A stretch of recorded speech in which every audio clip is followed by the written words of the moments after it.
সাবাস বাংলাদেশ সেনাবাহিনী, সাবাস ওয়াকারুজ্জামান, সাবাস আমাদের মাননীয় প্রধান উপদেষ্টা। বাংলাদেশ সেনাবাহিনী অত্যন্ত দক্ষতার সাথে বাংলাদেশের একটি জেলা গোপালগঞ্জে তাদের যে বীরত্ব দেখিয়েছে সেটি এক কথায় অসাধারণ। দেশের মানুষ বাহাবা দিচ্ছে, হাততালি দিচ্ছে বাংলাদেশ সেনাবাহিনীর এই দক্ষতা দেখে। বাংলাদেশ সেনাবাহিনী, বাংলাদেশের সেনাপ্রধান, বাংলাদেশের প্রধান উপদেষ্টা সবাই একত্রিতভাবে কাঁধে কাঁধ মিলিয়ে গোপালগঞ্জের সাধারণ মানুষের উপর ঝাঁপিয়ে পড়েছে এবং সেই ঝাঁপিয়ে পড়ে বাংলাদেশের গোপালগঞ্জের টঙ্গিপাড়ার সাধারণ মানুষকে হত্যা করার ক্ষেত্রে বাংলাদেশ সেনাবাহিনী তাদের দক্ষতা দেখিয়েছে। সাফল্যের সাথে তারা হত্যাকাণ্ড চালাতে পেরেছে। সেই জন্য বাংলাদেশের মানুষ তাদের কাছে কৃতজ্ঞ এবং আন্তর্জাতিক বিশ্ব চেয়ে চেয়ে দেখছে কি অসাধারণ নৈপুণ্য, কি অসাধারণ পারফরমেন্স, কি অসাধারণ দক্ষতা দেখিয়েছে বাংলাদেশের সেনাবাহিনী। আগামীতে জাতিসংঘের অধীনে বাংলাদেশের সেনাবাহিনী সারা পৃথিবীতে বিভিন্ন দেশে কাজ করতে পারবে, সেই সুযোগ পাবে এবং বাংলাদেশ সেনাবাহিনী প্রচুর ডলার ইনকাম করতে পারবে। সেই সুযোগ তৈরি হয়ে গেছে গোপালগঞ্জ থেকে। গোপালগঞ্জ বাংলাদেশ সেনাবাহিনীর জন্য আশীর্বাদ। কিভাবে গুলি চালাতে হয়, কিভাবে সাধারণ নিরীহ মানুষকে হত্যা করতে হয়, কিভাবে ধ্বংসযজ্ঞ ধ্বংস লীলা চালাতে হয়, কিভাবে সন্ত্রাসীদেরকে রক্ষা করতে হয়, তার সফল দৃষ্টান্ত স্থাপন করেছে বাংলাদেশ সেনাবাহিনী।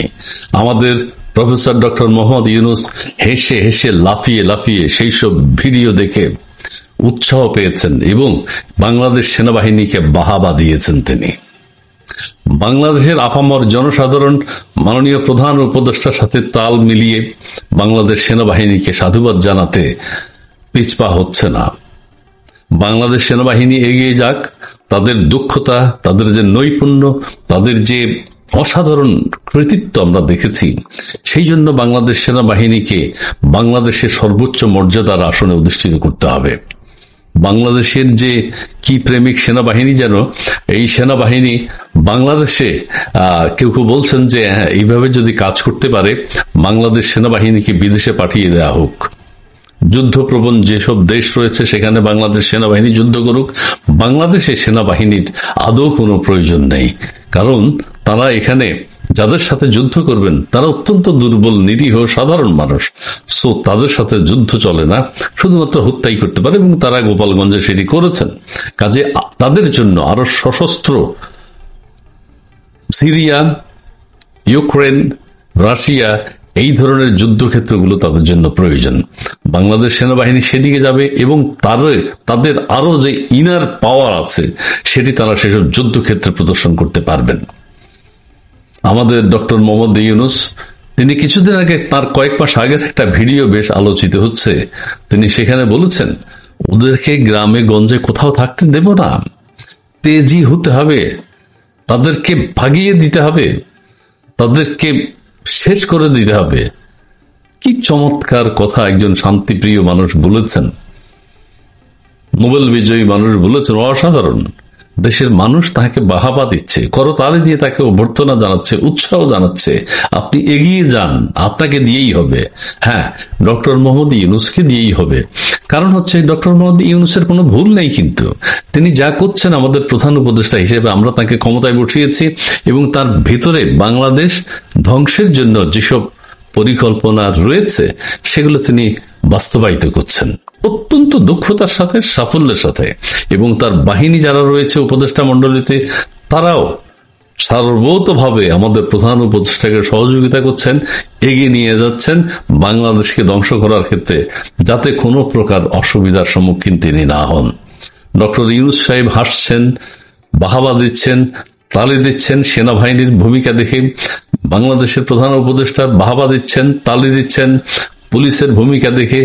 তিনি খুশি হয়েছেন এবং পুলিশ বাহিনীর সদস্যদেরকেও তিনি পুরস্কৃত করবেন, সেই দৃশ্য আমরা দেখতে পাবো। ওয়াকার ইউনূস পাকিস্তানের ক্রিকেটার না, ওয়াকার ইউনূস হচ্ছে আমাদের ওয়াকারুজ্জামান এবং ইউনূস, ডক্টর ইউনূস। ওয়াকার ইউনূস বাংলাদেশকে যেভাবে ধ্বংস করছেন এটা কিন্তু গত 54 বছরে আমরা দেখিনি। কাজে এটাকে এক্সাম্পল, চমৎকার হচ্ছে, খুবই ভালো হচ্ছে। টুঙ্গিপাড়ায় আপনাদের যে অ্যাকশন দেখেছি, দেশের মানুষ মুগ্ধ হয়েছে। আমরা যুদ্ধ দেখি নেই, আমরা ইউক্রেন রাশিয়ার যুদ্ধ দেখি, এখন আমরা দেশের ভিতরে দেখেছি গোপালগঞ্জের মানুষের উপর আপনারা কিভাবে যুদ্ধ করেছেন। কিছু সংখ্যক সন্ত্রাসী, আপনারা কেন আগে 144 ধারা জারি করলেন না যখন সমন্বয়করা বলছে যে আমরা গোপালগঞ্জ আক্রমণ করব? সেই সময় 144 ধারা দিলে সব শেষ হয়ে যেত। প্রশাসন কেন তখন চুপ ছিল? কেন সবকিছু ঘটে যাওয়ার পর, মারামারি কাটাকাটি মেরে ফেলার পর এখন আপনারা 144 ধারা দিয়েছেন, কারফিউ দিয়েছেন? তো কারফিউ আগে দিতেন। এখন কাদের জন্য কারফিউ? এখন তো কোনো গন্ডগোল নেই। যাই হোক, গোপালগঞ্জে আমাদের সেনাবাহিনী বেশ দক্ষতা দেখিয়েছে, সাফল্য দেখিয়েছে। তাদের যে ট্রেনিং এর আসলে কোথাও তো প্রকাশ করতে পারেন না, কোথাও তো যুদ্ধ করতে পারেন না। গোপালগঞ্জে এতদিন ট্রেনিং নিচ্ছে, 54 বছর যাবৎ যুদ্ধ করবে কোথায়? গোপালগঞ্জে করেছেন।